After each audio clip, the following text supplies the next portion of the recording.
check.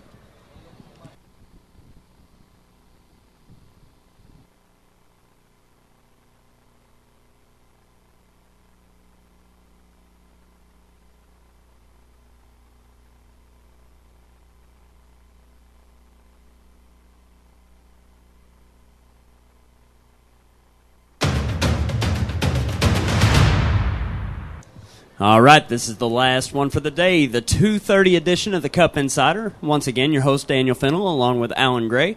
Alan, been a pretty good day today. You know, it doesn't seem like the action was as hot as it has been on the first 2 days of this competition, but, you know, we've had some good updates from Jacob Wheeler, Mark Rose, Adrian Avina, Justin Lucas, Troy Morrow, Andy Morgan, Tom Mansour. These guys, you know, seem to be the ones getting the action on the updates that we've got, you know. It's critical for us to get the updates so we can feed the fans at home, feed the fans right here at the Shreveport Convention Center. You nailed it right. We've got about 10 guys we're getting a lot of information on. We want to apologize if it's repetitive, but we're really trying to bring new stuff, and I think we're getting good stuff from our correspondents on the water. Something that I can't get out of my mind is I have not heard Brian Thrift's name one time today on our tweet updates that we've received. He has been a ghost. Either he eluded our guys or he said just mums the word, let's have an exciting weigh-in at 5 o'clock today. It really almost makes you think, did he make that extra trip? Did he lock through that extra lock? Is he down in pool 3 possibly where we don't have anybody? Or? We had 2 anglers go there the first day. That's it. 2 boats went to pool 3 and really wasn't very successful. We know Chevy Pro Jimmy Houston only had 2 fish. He's got it to himself. If he did go that far, which is a long way, he's only going to get about 3.5, 4 hours to fish over the course of the day. He went a long way, and he's got the pool to himself. So maybe that is a strategy he would play. We don't know. We're just assuming at this point. Right. Well, coming in with, you know, second place, we'll see what happens whenever the weigh-in comes around, I guess. You know, 5 o'clock today, Central Time, at the CenturyLink Center. If you're in the Bossier, Shreveport area, head on over to the CenturyLink. We're going to start our weigh-in here at 5 o'clock today. But if you're at home, be sure to stay tuned. We're not done with the this is the Cup Insider, our last one here, but FLW Live will continue all the way through the weigh-in where we'll have our top 10. We'll know who's going to be fishing for $500,000. That's right. And don't forget, we will be back here tomorrow right at 9:30 a.m., and it'll be really serious. That is the big money day.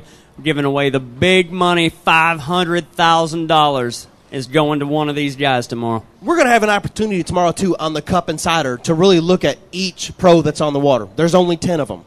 So we're going to have a good correspondent with each one of them. Stay tuned for all those updates because we're going to give you play-by-play all day, every hour, at the bottom of the hour on how they're doing and hopefully give you a little tip of what's going to happen at the end of the day. That's right. Just for a little bit of a recap in case you guys haven't been with us all day, been a wild day on the Cup Insider stage. You know, we've had a Swamp People Bossier City battle weigh-in this afternoon.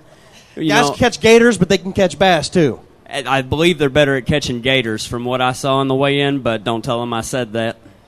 We got a lot going on tomorrow. We want to really talk about what's going to happen tomorrow. Not only do we have our Cup Insider here, we've got we talked about the Swamp People. Troy Landry and the Swamp People will be here in the Shreveport Convention Center signing autographs, taking pictures between 12 and 4, so be sure to be here for that.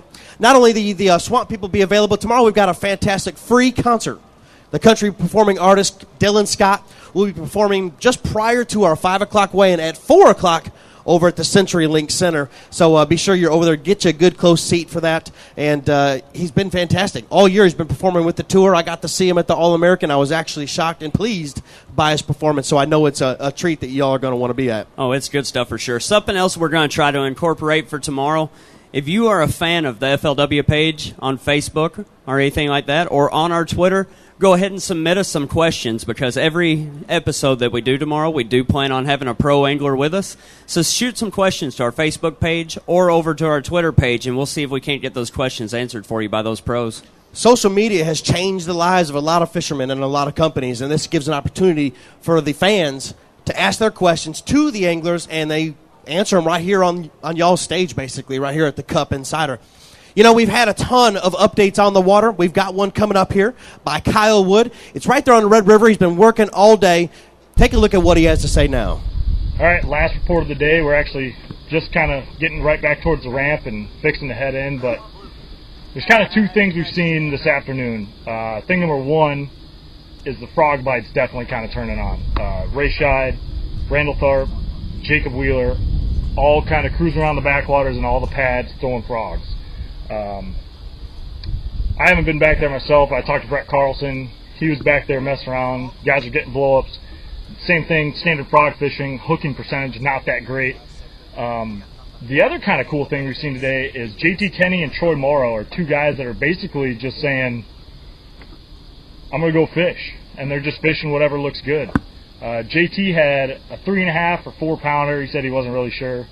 Something like a 2 pounder and some small ones at like noon when we checked in on him. Troy Morrow's got about 12 pounds, and he's doing the same thing. He's just fishing random stuff. I think we saw him make probably 3 or 4 different stops in the matter of 2-3 minutes. I mean, it was boom, boom, boom. But that's kind of the two main things. The JT and Troy are doing that kind of on the main river. They're focusing main river. There's a little more current. And obviously, those frog guys are back in the backwater. So that's what's going on towards the end of day 3. Back to you guys.